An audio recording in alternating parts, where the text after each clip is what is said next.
प्रश्नकाल। प्रश्न नंबर 1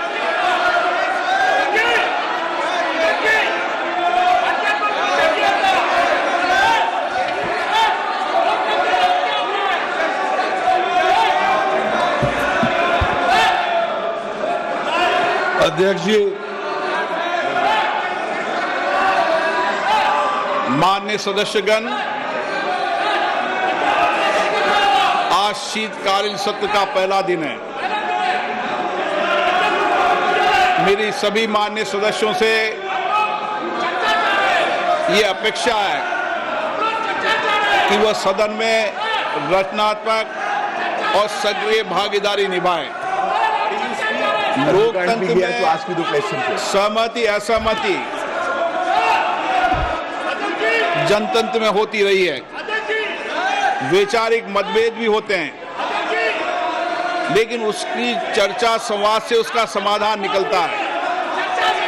मैंने पिछले सत्र के अंदर भी आप लोगों से आग्रह किया था कि हम दुनिया के सबसे बड़े लोकतंत्र हैं, हमें अच्छी परंपराएं, अच्छी परिपाटियां डालनी चाहिए।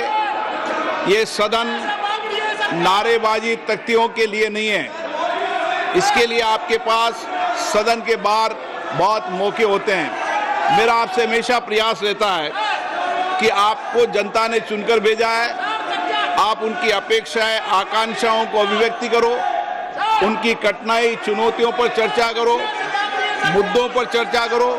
मैं सबको पर्याप्त समय, पर्याप्त अवसर उपलब्ध कराऊंगा, लेकिन नियोजित तरीके से सदन को बाधित करना ये लोकतंत्र के लिए अच्छी परंपराएं नहीं है। देश की जनता ये देखती है कि हम लोग चुनकर आए, हम उनकी भावना, कठिनाइयों को, चुनौती, समस्याओं को रखेंगे, लेकिन हर बार सदन को नियोजित तरीके से बाधा उत्पन्न करना ये अच्छी परंपरा नहीं है। आप चर्चा करें, ये प्रश्नकाल है, प्रश्नकाल के अंदर महत्वपूर्ण समय होता है। आप हमेशा आके नारेबाजी, तख्तियां सदन के अंदर नियोजित तरीके से बाधित ठीक नहीं है। देश में, दुनिया में, लोकतंत्र में ये संदेश जाना चाहिए कि भारत की संसद और भारत में माननीय सदस्य सदन में कामकाज करते हैं, चर्चा करते हैं और सदन कभी बाधित नहीं होना चाहिए। ये परंपराएं लागू करो। आपने प्रश्नकाल के अंदर इन विषयों पर चर्चा नहीं होती, ये प्रश्नकाल है।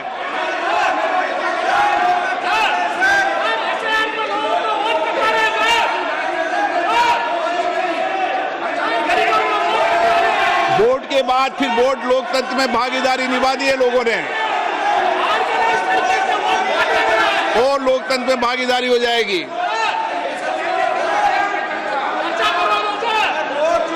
बैठिए, बैठिए, प्रश्नकाल है, प्रश्न में चर्चा होती है क्या? नो, अच्छी परंपराएं लागू करो। आप वरिष्ठ नेता लोग हो, अपनी सीट पर विराजे, सदन को चलने दें। मैं फिर आपसे आग्रह कर रहा हूं, निवेदन कर रहा हूं कि सदन चर्चा संवाद के लिए, देश की जनता की समस्याएं, कठिनाइयां उठाने के लिए, नीतियों पे चर्चा करने के लिए आप प्रश्नकाल को स्थगित करने का प्रयास मत करिए। प्रश्न संख्या 1 श्री अनुराग शर्मा। जी अध्यक्ष जी, प्रश्न संख्या 1 माननीय अध्यक्ष जी, उत्तर सदन के पटल पे रखा गया। माननीय सदस्य। जी अध्यक्ष जी, सबसे पहले तो मैं आदरणीय प्रधानमंत्री जी का विशेष अभिनंदन करना चाहूंगा, जो बिहार में ऐतिहासिक हम लोगों को जीत मिली है। और ये मौका ये भी कहना चाहूंगा कि प्रधानमंत्री जी ने बुंदेलखंड को बहुत बड़ी सौगात दी है। केंद्र बेतवा नदियों को जोड़ने की ये हिंदुस्तान की सबसे बड़ी परियोजनाओं में से एक है। माननीय मंत्री जी ने एनवायरमेंटल को लेकर बहुत विस्तार में मुझे जवाब दिया है, और आपके माध्यम से मैं माननीय मंत्री जी से सप्लीमेंट्री पूछना चाहूँगा कि सप्लीमेंट्री में माननीय मंत्री जी जो केन बेतवा रिवर लिंक की परियोजना है, इसमें जो उत्तर प्रदेश और मध्य प्रदेश के जो बुंदेलखंड के क्षेत्र हैं, उसमें हमको इस क्षेत्र के लिए कितना पानी आवंटन होगा।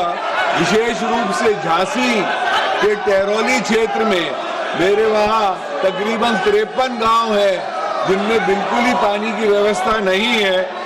ये गांव के हैं जैसे कि परसा, बबनिया, रनियारा, टहरौली, टोड़ी, बिजना। अगर इनको डेड स्टोरेज से कुछ पानी आवंटन कर दिया जाए तो हम लोगों को बहुत राहत मिलेगी। इन 53 गांवों में कोई भी खेती नहीं हो पाती है। दूसरा सवाल मंत्री जी से सप्लीमेंट्री में ये है कि ये जो केन बेतवा नदी लिंक परियोजना है, ये आदरणीय मंत्री जी इस पे कोई टाइमलाइन हम लोगों को निर्धारित करके बता सकेंगे कि कब तक संपन्न होने की तारीख मिल जाए। धन्यवाद।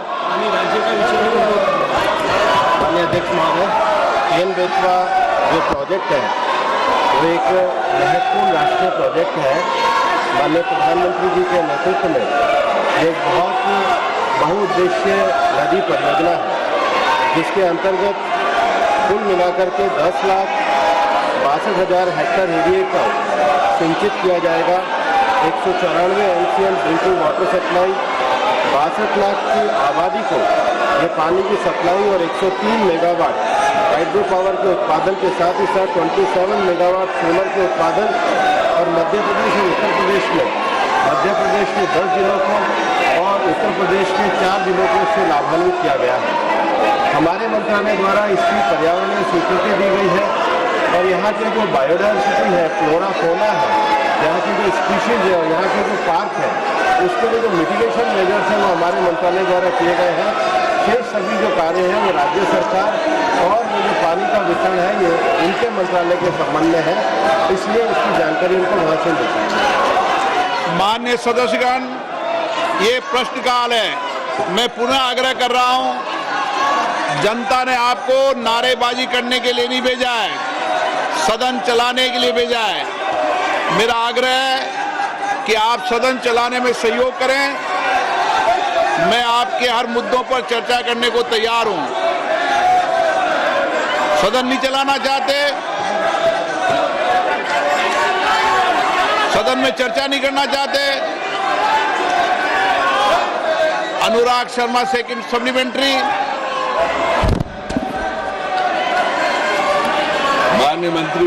माननीय अध्यक्ष जी, ये जो आज यहाँ पर हल्ला बिना बात पे किया जा रहा है और हम लोग सांसद जो विशेष रूप से इतनी दूर दूर से आते हैं अपनी बात यहाँ रखने के लिए, SIR के बावजूद भी ये लोग नहीं मानने के लिए तैयार है। बिहार की इतनी बड़ी हार के बाद भी नहीं मानने को तैयार रहते हैं। इन लोगों को समझना चाहिए कि सांसदों को यही एक मौका मिलता है अपनी बात रखने का।